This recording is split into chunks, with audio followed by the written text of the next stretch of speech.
Hey, good afternoon, everyone. Gary B, the casual comic guy here. Gonna try to share something that I think is really cool. Hopefully, you'll think it's really cool. If you're a Robert E. Howard or Conan fan, even read Sonja, you may want to stick around and check this out. If not, well, maybe the next video is for you. But what we're gonna review today is a purchase I made on Amazon. This book regularly retails for $50. I got it for a really incredible deep discount. Usually, if there's something I want, I will, and I don't want to pay the price that they're asking for it, or I just don't have it at the time. I'll put it on a wish list, and they'll keep updating me with prices or sales. And then when it gets to a price point I want to pay, then I'll make the purchase. This is worth its cover price, but I just didn't want to spend that kind of cash. But this is a retail book of $50. I didn't pay anywhere near that. I just took it out of its shrink wrap. It was all sealed, all beautiful. And today we are talking about the marble art of Conan the Barbarian. This is a marble art of Conan the Barbarian. Completes the best art, compiles the best art from 30 years of Conan the Barbarian in its four color cousin titles and presents it in a deluxe hardcover art book worthy of the Conan legacy. All right, so let's get into it, shall we? We'll take a look. Let's see what we have. All right. So we got a nice little opening panel by Windsor-Smith. Just fantastic. And I really liked the way Barry drew Conan. He did a lot of the young Conan, and his art was very detailed and very fluid. There's some of those panels you could just look at, and just keep seeing more and more detail, more and more added touches, and just really added the depth to it. And the fluidity of his panels just made it flow. Whether it was an action panel or just exposition, there was a flow, there was a motion to the art that just kept you going. All right, so here we go. The marble art of Conan the Barbarian. Again, some great Barry Windsor-Smith. All right, here we go. The introduction page and some more classic Barry. So I'm going to guess that probably the first part of this book is going to be Barry Windsor-Smith heavy, seeing he started it with Roy Thomas over at Marvel. And of course we have the classic Conan #1 cover and the map of Hyboria. So here we go. Again, everyone who knows comics is familiar with this cover. This is my Grail book. I got it this year. I got it in a 6.0 and I was happy with that. All right. Plus then we had King Conan. So I said Barry Windsor-Smith, and then they slip in some John Buscema art. That's incredible, though. I mean, those two are the icons in Conan art. And even Ernie Chan, Alfred Alcala. You got a bunch of people that just contributed. Okay, again, talking about fluidity and Barry Windsor-Smith. Check out that. Absolutely amazing. Then we'll go in on this panel here.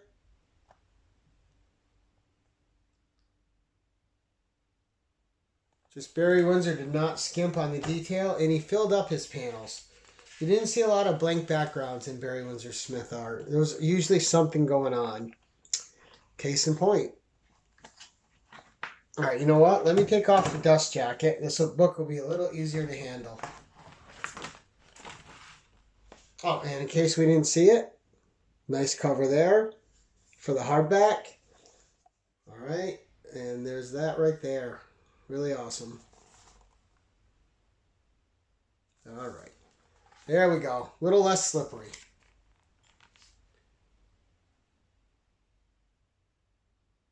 And again, I'm not going to try to talk through everything. I just want you guys to be able to see the art and enjoy the art. You might recognize this from the back cover we just looked at. All right. Classic Barry.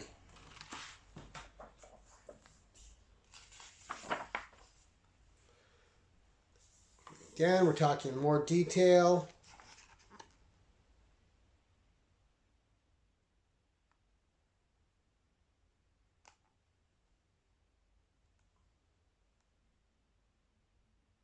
And again, a book that is available for $50 or less. So far, I can't wait to actually sit down and dig into this and just spend some time reading it. I'm a nerd for this kind of stuff. All right, issue number 4. Another book I have, CGC. Issue 5. And I really like the way they show the covers, the way they're laying them out. It looks nice. Look at that. Classic Barry. Probably going to hear me say that a lot. Barry Windsor-Smith is an artist I have great admiration for. Especially, I mean, I grew up on him and John Buscema, so. Alright, you guys want some crazy detail? Here we go. Keepers of the Crypt. If you look, there's just everything going on in the background. There's no blank space. There's no piece of that without some art and detail in it. Just amazing. Look at that. Look at the detail in the horse's face even. Sometimes the line work, Barry Windsor-Smith reminded me a bit of Edward Gorey, if any of you are familiar with that artist. Alright, so here we have a concept cover and a final cover. So we got the concept cover here of issue 9. So Conan on a tower, fighting a flying demon. Him and the girl tumbling to their doom. Then you have the final cover, which brings our hero more into focus and centers him on the title cover. And you can see why they made the choice they did, why this is the final one. Conan's way more in focus, and you can see what's going on.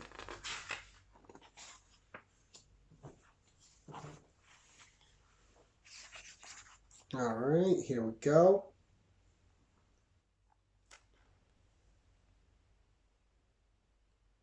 So it looks like this book's a little bit different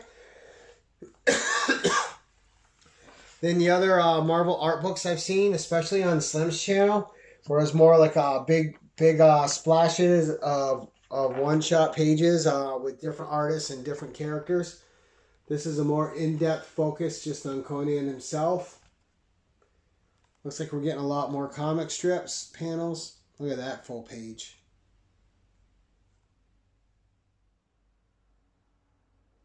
Absolutely incredible. This book is just going to be a joy to have in the collection.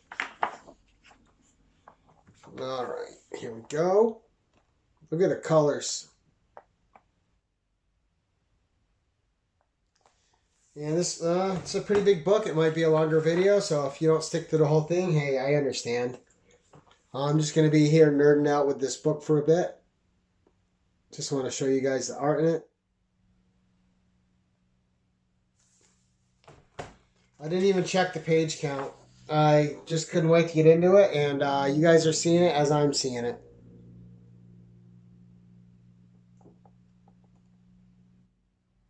Just phenomenal stuff.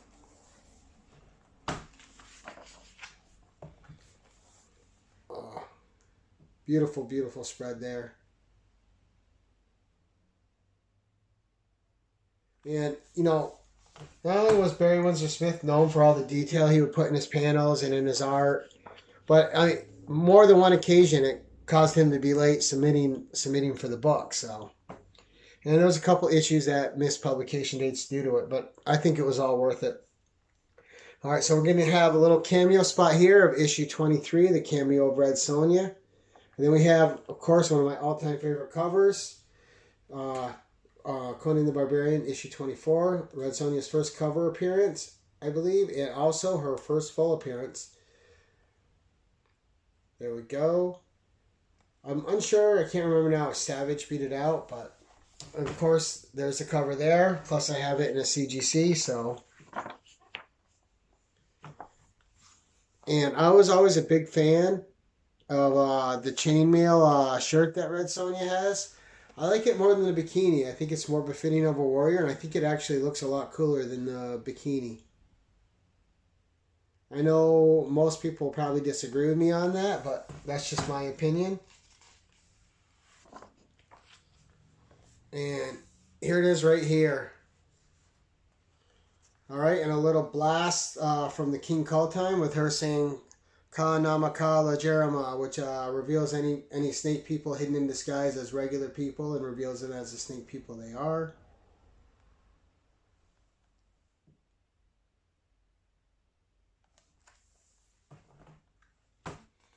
And another staple of Barry Windsor-Smith was just his hair too. He drew some nice crazy hair. All right, and it looks like we're going to transition here into John Buscema, so there's no going wrong with Barry or John. The good thing about them is equally talented and just their styles are just so different, but vivid storytellers with their art. All right, 37, a classic cover.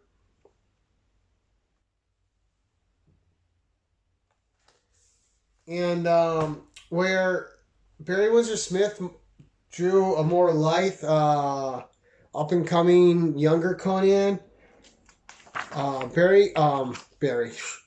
Buscema drew a more grown, a more savage-looking, tougher, seen a little bit of life Conan, and he had looked like he had a harder edge. All right, we're getting through the book a little faster now. Let me try to get these for you so you can actually see them. Look at that. And that's the thing, man. These covers are some of the best covers in comics history, if you ask me. That's just my opinion. It's my story. I'll tell it any way I want to, and that's the way I'm telling it. All right. Flame Winds of Lost Katai. Or Katai. There we go. Look at that. Incredible.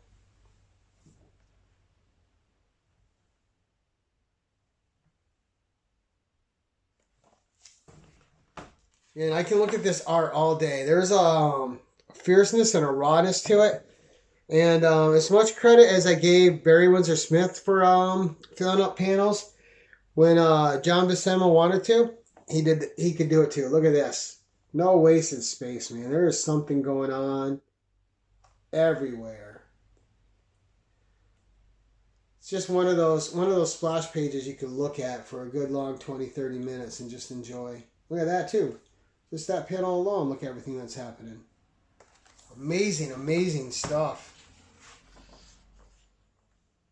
All right, let me see. All right, Roy Thomas, inks, Tim Conrad.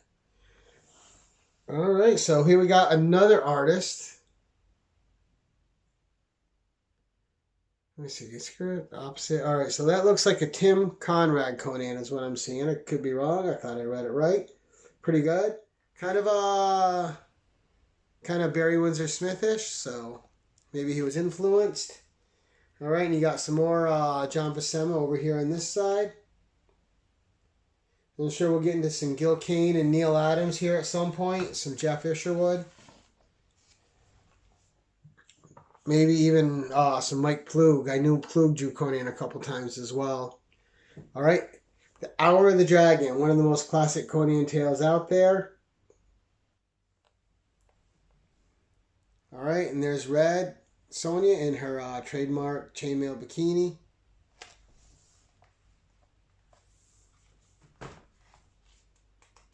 And I'm sorry. Let's talk about John Buscema, and I said Gil Kane was coming up. This is all Gil Kane right here.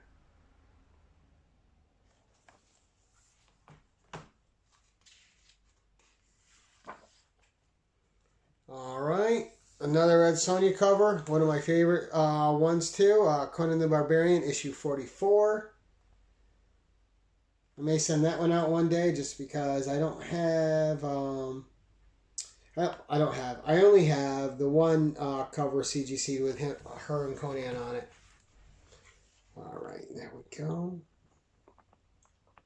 Let's give you guys a better look at just get that glare off.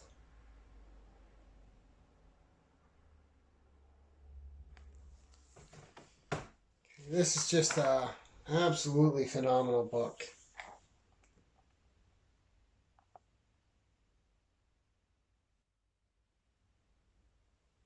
Again, I don't think this is quite as quick a flip through as some of the other Marvel art books.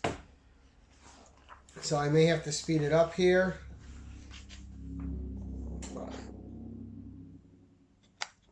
Maybe I'll start choosing some different artists and just kind of go through some panels and do more of the splash pages. Maybe we'll focus more on some covers. I don't know. All right, 57, A Barbarian Chained.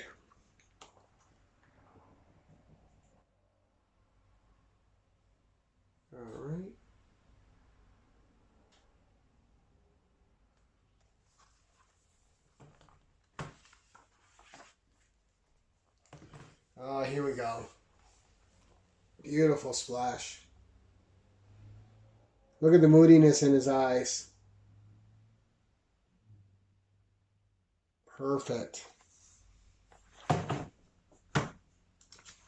That, if I'm not mistaken, is... All right. I am mistaken. So we won't talk about it. I never made a mistake. It never happened. All right. Let's see. All right. There we go.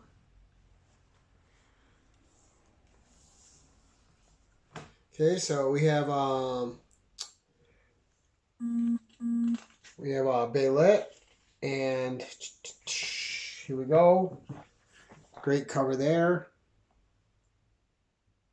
Or interior page, I should say. But we should be getting to 58 here. If they're going to have... I did not go by 58, did I? I did not. I'm surprised they didn't dedicate a page to that. They still may. So, Conan and Bêlit again. Bêlit's one of my favorite characters. Bêlit. Say it how you like. Here we go. Right there, guys.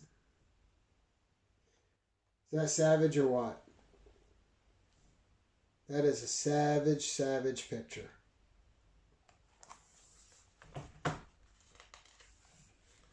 Bêlit was just another one of the warriors by his side. Equal to Conan.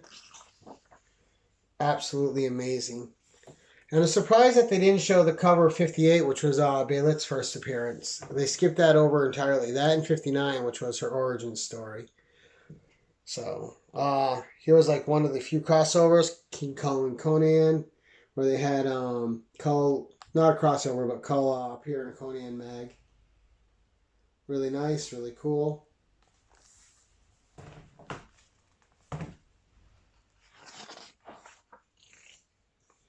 Battle of the Barbarians. So, for those of you that don't know, I think this is the part of the storyline that was also featured in Marvel Feature number 7. So it was a crossover between the Conan title and Marvel Feature. Really cool stuff, and it's where Bêlit and Red Sonja actually get a grudging respect for one another. Bêlit feels a little threatened by Red Sonja's appearance and Conan's admiration for her, so...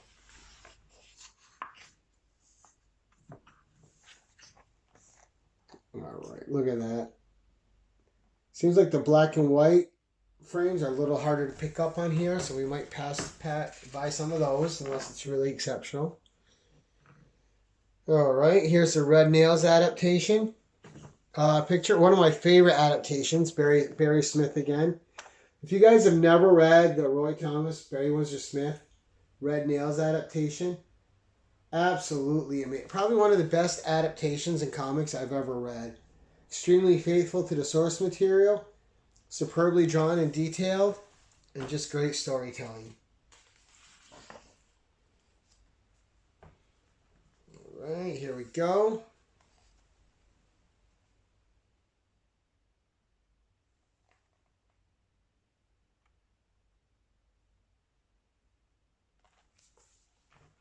Great stuff.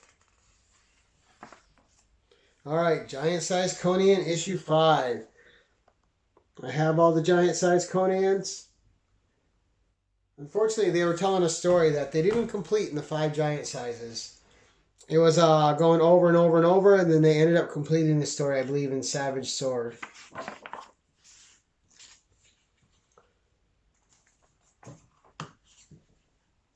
There we go. Another classic cover.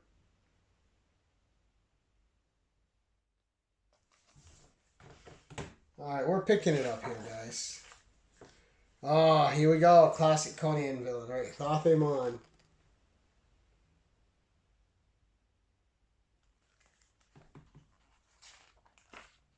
Alright, issue 77. Behind the door, that door lurks death, 10 feet tall. And that's a classic, great little story.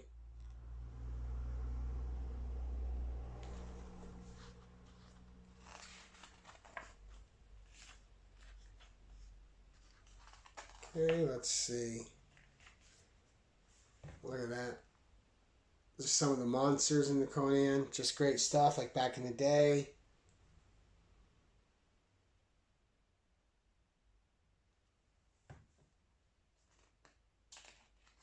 Okay, that was from the Thing in the Crypt.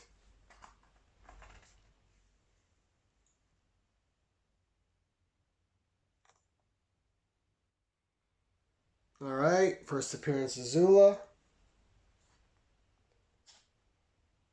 No, it's not. 84 was the first appearance of Zula. This is issue 88. I thought it was 84. I should have looked more closely at it before I made that statement.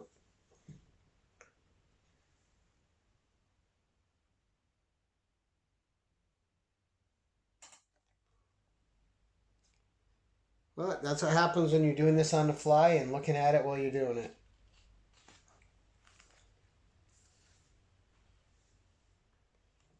There's a classic.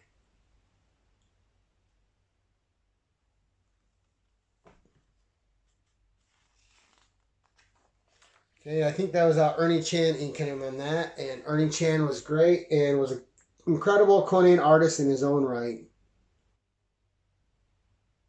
This is another classic cover. I know you can say that about so many Conan covers, but this magazine was doing stuff that others weren't at the time. Just with storytelling and just continued excellence. Look at that.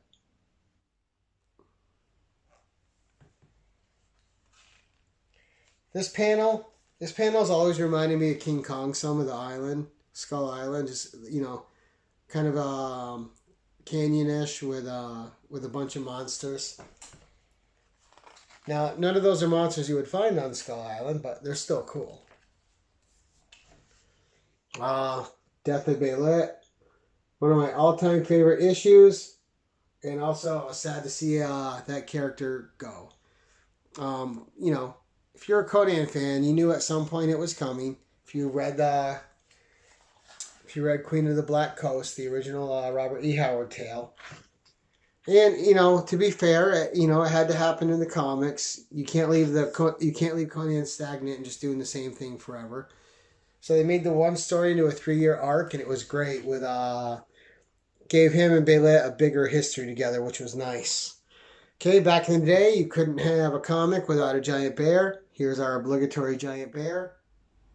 And at some point, we'll get a Snow White bear. Because big Snow White, like the comparable to a Yeti, right? Yeti is like an albino Bigfoot. So they have the big white albino bears with the white fur. Not polar bears, but their own kind of demon bears.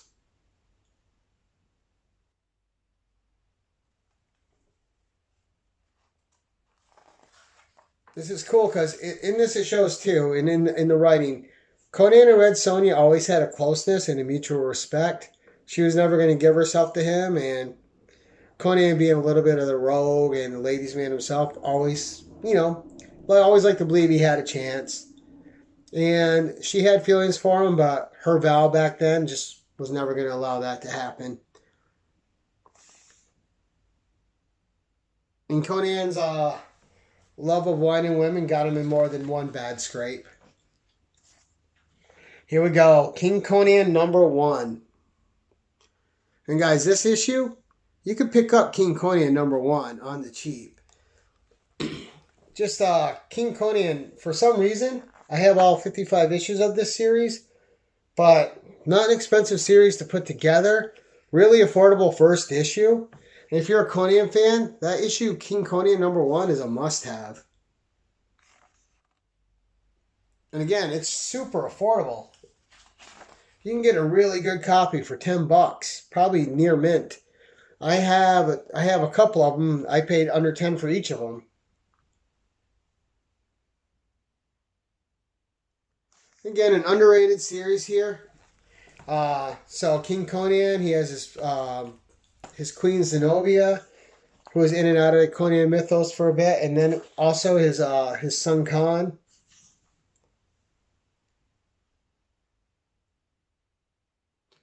And talk about some great covers again.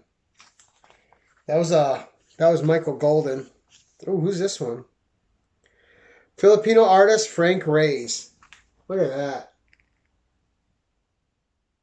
That is amazing.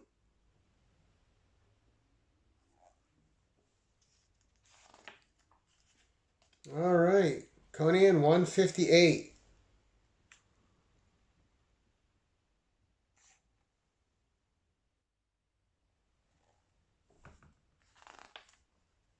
King Conan #18. I remember this cover as a kid. What got me about this cover, he's got a sword, an axe, and he's got all those hands pulling him down. This one always stuck out to me. I think it's one of the more classic King Conan covers. And I'm going to say I'm right because it appeared in this book, so haha. All right, again, John Buscema penciler, and I just want to draw attention to the detail there. Inks by Ernie Chan. I mean, panels that tell a story, pages that tell a story. Not with just words, but with art. They set a mood, they set an atmosphere.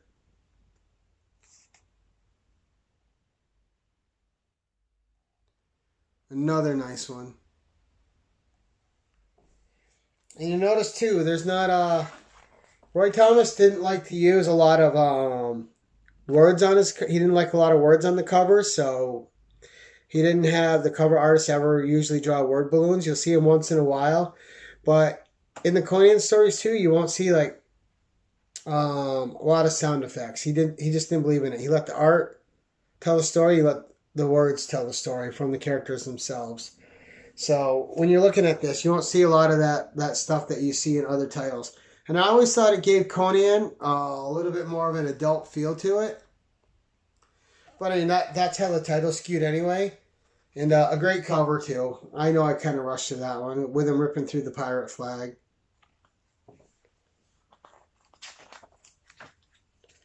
All right, the prince is dead. And just remember reading these stories and just loving them. Now, this is art where the blankness in the back works for the story. It helps set the mood. It helps show what the character's feeling. And you got to know how to use it. They knew how to use it. Conan the King Ordeal. All right. Nice. Let's see. Michael, Conan King cover. Michael Kaluta. I wasn't going to remember that one, so I had to look it up.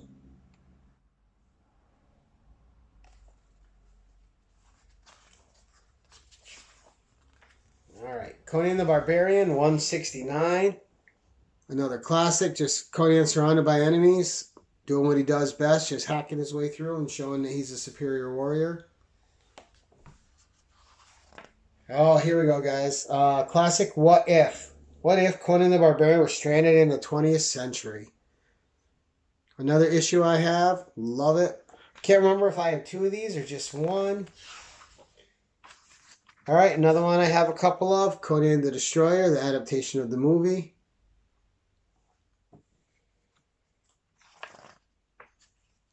All right, Conan the Barbarian, 175. We're over halfway through this, guys. We're getting through. I hope you're enjoying this. And if you were thinking about getting this book, hopefully this is letting you know one way or the other. Tons to read in here too. I'm just trying to showcase the art. Okay, Red Sonja again. Just a whole different armor, and the three red Sonja series and a couple short the adaptations were really good for Marvel.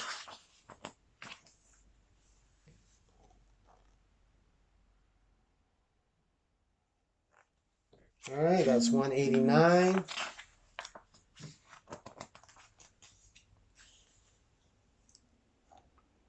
Look at that. Whatever monster that is, it's about to go blind. Of course, 187. They're showing the black and white. Another classic cover. All right, and Stanley presents Blood of Angels. James C. Owsley and Val Semix.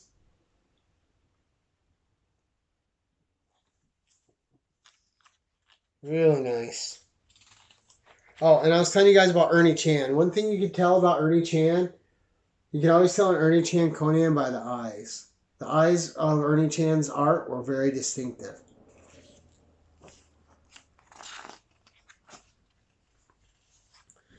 All right. So this is a graphic novel, The Reaver. Mike Doherty's or Doherty's. I'm going to say Doherty's, but I'm probably wrong.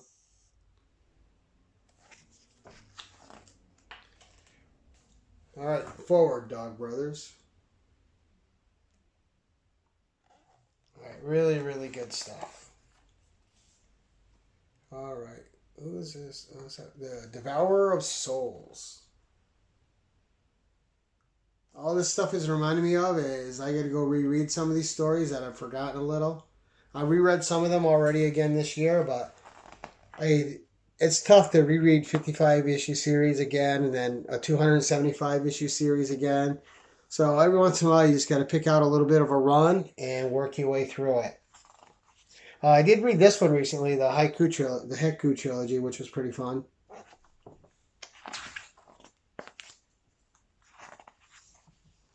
Just again, using colors greatly to tell the story. All right, Conan the King, issue 49. Some very stoic covers on Conan the King, but it worked out well. Here we go. 214. This is a great cover.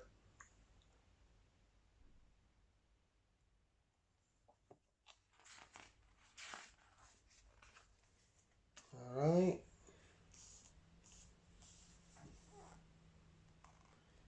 I'm surprised that they didn't highlight the Jim Lee and Todd McFarlane covers. Neither one of them is a favorite of mine, but they seem, well, we're not there yet, but they might. Here we go. Mike Mignola. And I actually thought sometimes Mike Mignola is hit or miss with me. I think this is a definite hit cover. Really great stuff. And, of course, I spoke too soon. There's the McFarlane.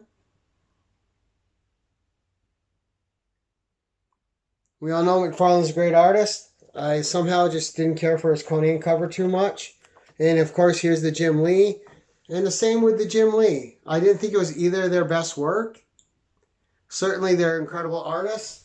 Everyone has an off day, and I thought they both had kind of off days on their Conan covers.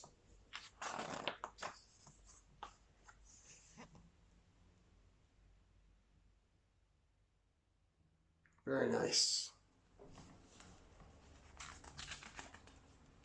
All right, 274. I just picked this issue up last week. Of course, they're probably going to show the classic 275 cover, which I was not a big fan of the issue 275 cover. I think it's just okay. A lot of people love it. I just don't happen to be one. Let's get to the Devourer of Souls again. Here we go. All right.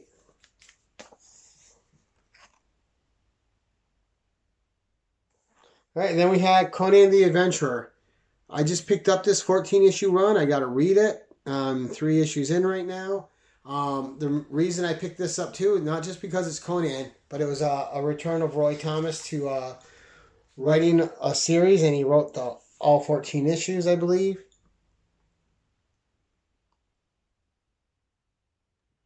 Big, beautiful panels. The art's hit or miss with me, although I will say the art's been growing on me.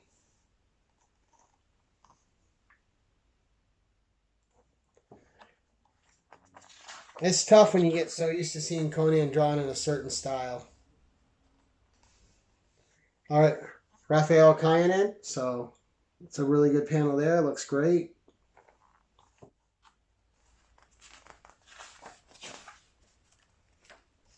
Okay, let's get going here. So here's a cool picture right there, guys.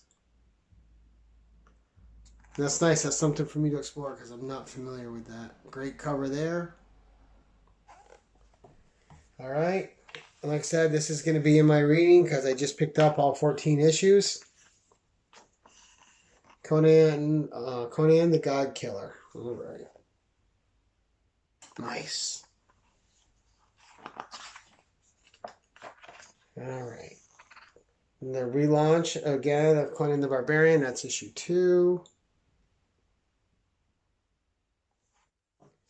And in the 90s, after they had finished a 23-year run of the issue of the series that ran 275 issues, they just started putting out little miniseries. That Adventurer was 14, others were 3.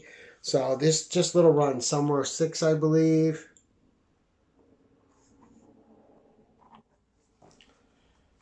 So Marvel was kind of in a weird place with Conan then. All right, Return of Sturm, the part 2 of 2. I have 1 issue of this. I got to get the other issue. So part 2 of 3, I mean. So I got 2 more issues of that to get before I can read it. Again, another classic cover, King Size Special number 1. Then we have the afterword. And Conan the Barbarian, issue 31, The Shadow of the Tomb.